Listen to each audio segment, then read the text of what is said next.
Jenny, how are you feeling today? What are you up to at this very moment? You better reply to my messages as soon as possible. I know you have nothing else to do. I'm sure you're just lounging around on the couch, wasting your time. Teresa, hello, I'm doing all right. I hope everything is going well for you too. I apologize that I couldn't reach the phone faster. I was behind the wheel. I have to cook dinner when I arrive home, so I'm just running some errands and buying groceries. And what about your son? Is he accompanying you? Your parents were generous enough to volunteer to look after him. They're at the house right now. Will adores his grandparents, so it's beneficial for them to bond with each other. Oh, I see. Don't try and fool me with that lame excuse. You really don't care about their bonding, do you? You're just being selfish and lazy. I'm confused by what you mean. You're forcing my mom to take on responsibilities of your son, aren't you? Because you don't have the slightest interest in taking care of him yourself, right? I bet you just moved in with my parents because you anticipated that they'd offer to watch him and wanted to exploit their goodwill. That wasn't the motive behind our decision to move into your parents' house. But it's true that they've been incredibly helpful. It's thanks to them that I can pursue my part-time job without stressing about Will. I'm so thankful for their assistance. Good for you, you've only got one kid, but you've got more help than you deserve. You could dump him with your husband's parents and do as you please. Normally, people only ask their grandparents for help when they're in a tight spot, considering their old age. But you think you can abuse them as much as you want to because you're so special. How conceited can you be? I don't know how you came up with that notion, but that's completely false. I'm not doing as I please, and I'm only depending on them because your brother has to go on lengthy business trips for his job. David's the one who initially proposed that we move in with your parents because he's gone so often. I'm handling as many of the household tasks as I can when I'm at home. And of course, I wish I could be at home all the time so I don't have to impose on them to watch Will. But I don't want to be totally dependent on them for money either. So I want to make some money so I can pay for some of the expenses myself. Oh, please. You're not as convincing a liar as you imagine you are. Jenny, I know that you don't genuinely believe any of that. You just want a part-time job so that my parents will be impressed by your work ethic. You just want to take advantage of them. I can't believe that you'd accuse me of just using them. I really am just doing what I think is best. I have 3 children, you know, and they crave to see their grandparents too. But because you're occupying my parents' space, I can't even drop by. Do you have any idea how long it's been since we last saw each other? My parents haven't even met my youngest. Do you understand? It's all your fault. You're obstructing my children's quality time with my parents. You're tearing apart our family because you can't bother to be taking care of one kid. I think it's remarkable that you're able to take care of 3 children. I don't know how you manage it without any help. You could come over whenever you want, but the reason why you can't stay every night is because your second son is allergic to your parents' dog, isn't he? That's not the issue. Were you even paying attention to me? Why do you always have to cut me off with the most irrelevant remarks? Anyway, back to the matter at hand. I'm going to move in with my parents. I just want you to pack up your bags and leave right now. Excuse me? I'm sorry, this is also abrupt. I can't follow. What are you talking about? Why do I have to move out? What's so difficult to understand? I'm ordering you to leave. Is it so terrible for me to desire to live with my own parents? I'm not saying it's terrible, I just don't get it. You're saying that you want to move in with your parents and share the same roof with them? Of course that's what I mean. What else can move in imply? Are you a moron? Why do I have to clarify such a basic sentence? I'm moving in, got it? I'm sorry, I was just shocked. Do you mean that you'll be moving in with your clan? Your offspring, too? What will you do about Ricky's dog allergy? That's right. Do you really think I'd abandon my children? You don't have to fret about that. I'll get my parents to get rid of the dog. It's as easy as that. My children are more precious. But your parents adore their dog. I think they'd be really heartbroken to say goodbye. Does your husband agree with all of this? Won't it be harder for him to commute to work if he lives further away from his office? My husband will be fine. It's none of your concern. And he won't be living with us. He'll be living on his own. Okay. Do you mean that he'll be traveling away on business like Dad? Like I said, it has nothing to do with you. You really are intrusive. Why can't you zip it and accept what I've resolved? You're right. I'm sorry, I shouldn't have inquired. My curiosity got the best of me. But if you're going to move in, then... Have you already informed your parents? I haven't heard anything from them about any of this, so I was wondering if it might have escaped their attention to mention it. Or maybe you hadn't talked to them about it yet. I'll tell them when I feel like it. It's not like they need a heads up or anything. They're my parents, not yours. They'll be ecstatic to hear that I'm coming home. And I'm the eldest daughter. It's my duty to take care of my parents. They'll feel much more comfortable with me taking care of them than a total stranger. That way they can see their beloved grandchildren too. So I'm requesting you to leave. You're just an obstacle. I'm sorry. What? You haven't told them anything? I don't have to. All I have to do is make sure you and your stuff are out of my parents' place so that I can move in. We can't all live there together. It'll be too crowded. I'm their daughter and have 3 children, so I have priority. You may have married my brother, but that doesn't make you more significant than me. I move in and you and your son move out.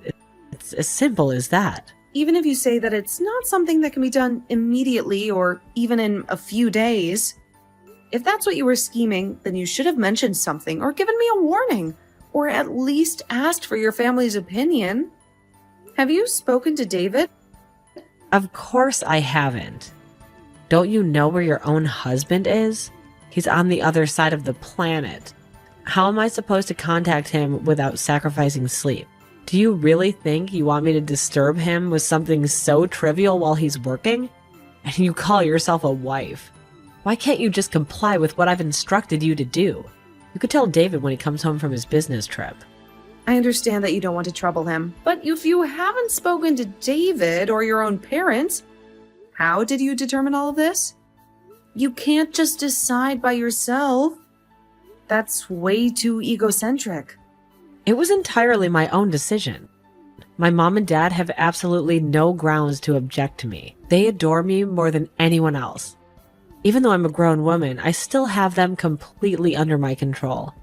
If they find out that they'll have the opportunity to live with me and their adorable grandchildren, they'll be ecstatic. That's why I'm the only one who deserves to live with them, not you.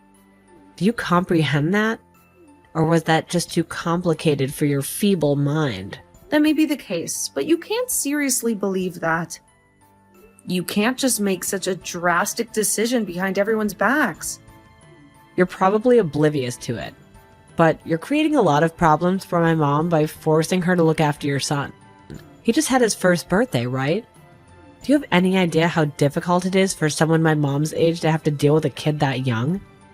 I can't just sit idly by and watch as you exploit my mom. You're right. I've put her through a lot of trouble. And I'm immensely thankful for all the time she spent with Will. His tantrums and hyperactivity must have been a nightmare for her while I was at work. But you can't make this decision without her consent. Besides, your youngest is barely 6 months old, isn't she? I think that would be more of a hassle. Oh, give me a break. You think you're so superior to me. You're nothing but a nobody. I actually stay at home and take care of my own kids, rather than go out and work and squander my time. I don't need to ask my mom to babysit. I take pride in raising my kids myself. Neither one of us is better than the other. I admire you for being a stay-at-home mom with 3 kids. I happen to go out to work a part-time job. But why does that mean that I'm wasting my time?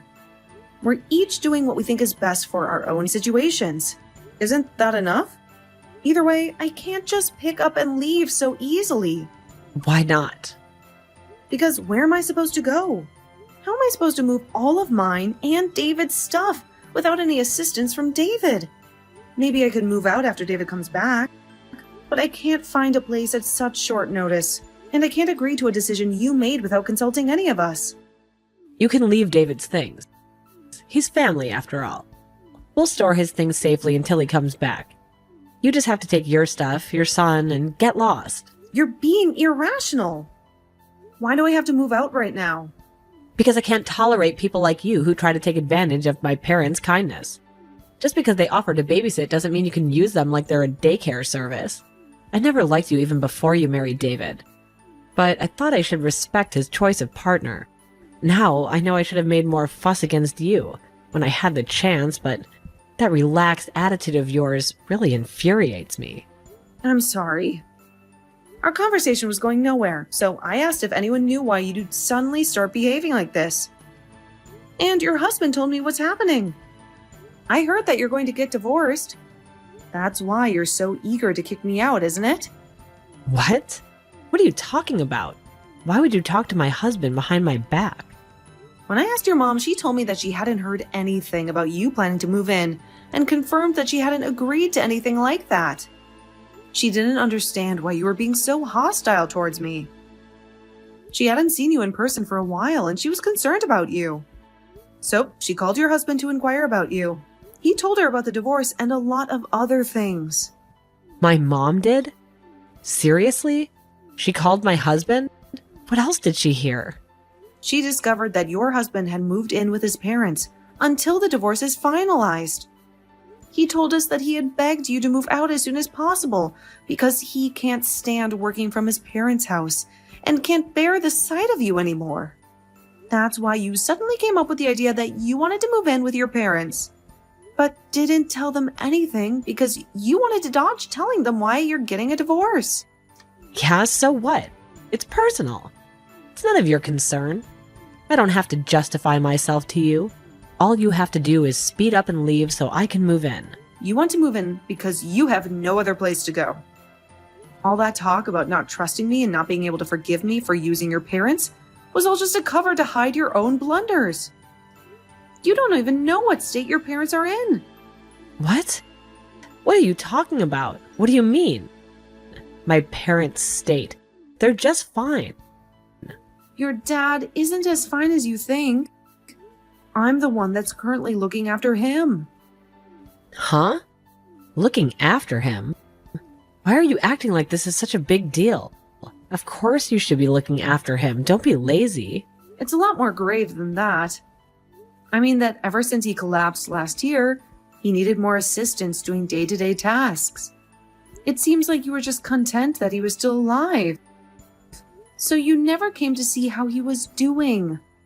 You don't know it, but he's been really weak. The main reason why Dave and I decided that we should move in with your parents was because it would be too hard for your mom to take care of him by herself. And it would be easier on us if we were in the same house, rather than going to visit several times a week. I didn't know that he needed care. What does he need? Help going to the bathroom? Why didn't you tell me this sooner? I would have told you, but you never asked. You didn't seem to care about your parents' needs since you always only contacted them when you needed something. And whenever your mom calls, you always let it go to voicemail. You may not know this, but she always is so disheartened that she can never even hear your voice. Sometimes I just can't get to the phone.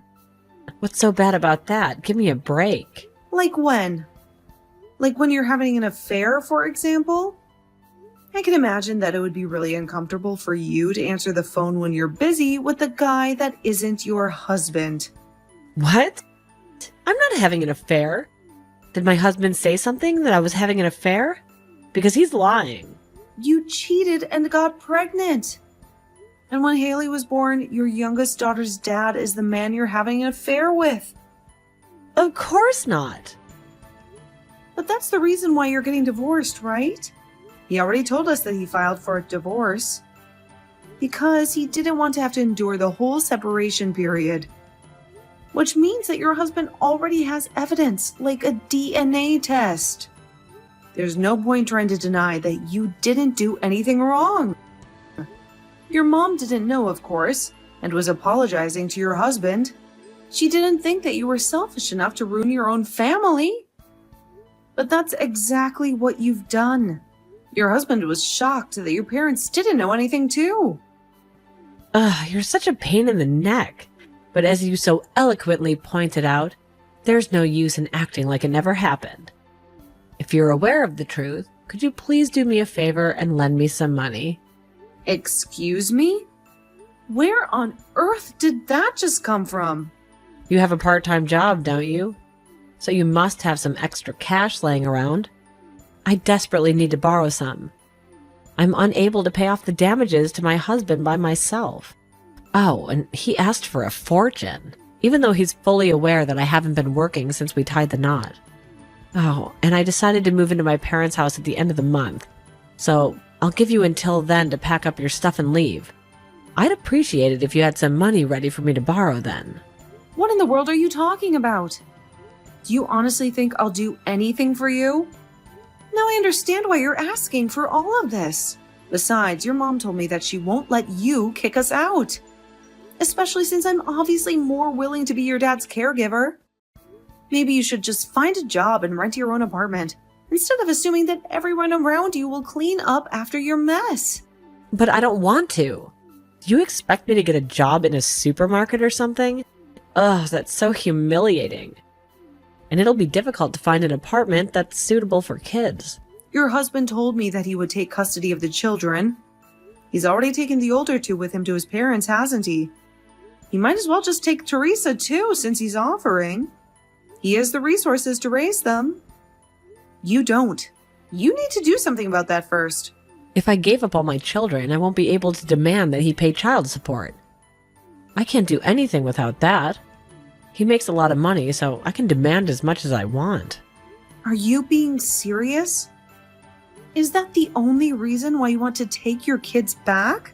Because you won't be able to receive child support without them? You want to use your children to get money? What kind of mother are you anyway? I've just spoken to David.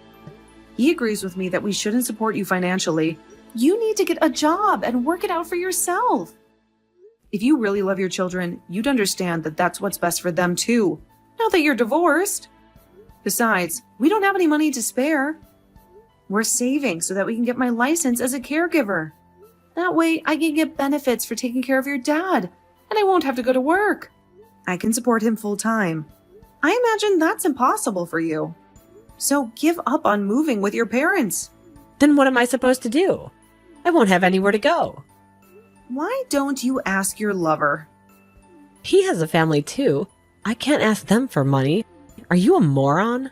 Clearly, you're the moron since you've been asking me for money and more this entire conversation. Anyway, we're not going to support you at all. You've just got to sort things out yourself. If you really want to live with your parents and really do want to kick us out, you should consider that if you do that, you'll have to take care of your dad 24/7. He needs a lot of care, and you'll need a lot of resolve. I can't do that. Your mom was doing her best all by herself until we moved in, but it was becoming a strain on her. And that's why I've taken over most of the responsibilities. It's easier on her to take care of a 1-year-old that only weighs a few kilos rather than a grown man. So yeah, I don't think you can either. But you're the one that said the eldest daughter should take care of her own parents, remember? Then you should call a professional to do that. Then can you provide the money for that service? No, I can't, but... Then stop being so utterly irresponsible. Oh, fine, I won't attempt to kick you out. So just lend me some money. That's the only thing I ask. I'll pay you back, I promise. You can trust me. I need to pay my husband or he'll snatch all of my children from me. You understand, don't you? You're a mother too. How would you feel if you were on the verge of losing your children? I can't give them up. I don't understand at all. I don't understand the feelings of someone who puts their affair above their own children. Your husband told us that you abandoned your children while you went out to rendezvous with your lover. And you only want your children back because you want child support, so you don't have to work. I don't want to understand how your brain functions at all. If you won't take care of your dad or even try, and you don't have the money to pay for a professional, then you should try taking care of yourself first and get a job. Maybe if you show that you're willing to pay, your husband will let you pay in installments. Instead, you'll learn more about being a respectable human being if you learn that there are repercussions to your actions. And what do I do about my children? What about the child support? You're still harping on about the child support? If that's the only thing you can think of, then you've got a long way to go. And I suggest that if you care at all for your children, you'll let your husband take custody. They deserve that much at least. If someone as irresponsible as you raises them, I dread to imagine what kind of people they'll grow into. Anyway, do your best. Good luck with your job search. I hope you're happy. Teresa eventually gave up on trying to push Jenny out of her parents' house, but she still hadn't learned her lesson and phoned her mother to try and persuade her to help her. Naturally, her mother had no interest in listening to her excuses and only repeated what Jenny had been texting her all this time. Teresa was informed that she couldn't rely on her parents to rescue her because she was a grown woman and needed to sort out her own mess. Her mother even went as far as to tell her to never set foot in her home again. It seems like Teresa's own parents had grown tired of her exploiting their love for her and cautioned her to never anticipate them to lend her money or do favors for her ever again. In the end, her 2 older children were taken by her husband, and she had no grounds to demand that he pay child support, since her youngest daughter wasn't actually his. Her lover wouldn't admit that Haley was his daughter either, because he had a family, so nobody was obligated to pay child support. Haley was stuck with Teresa as her mother, so Jenny resolved that she would occasionally visit them to see if Teresa was actually working and doing her utmost to raise her daughter. Teresa seems to have finally come to terms with her fate and is working day and night to pay her husband his settlement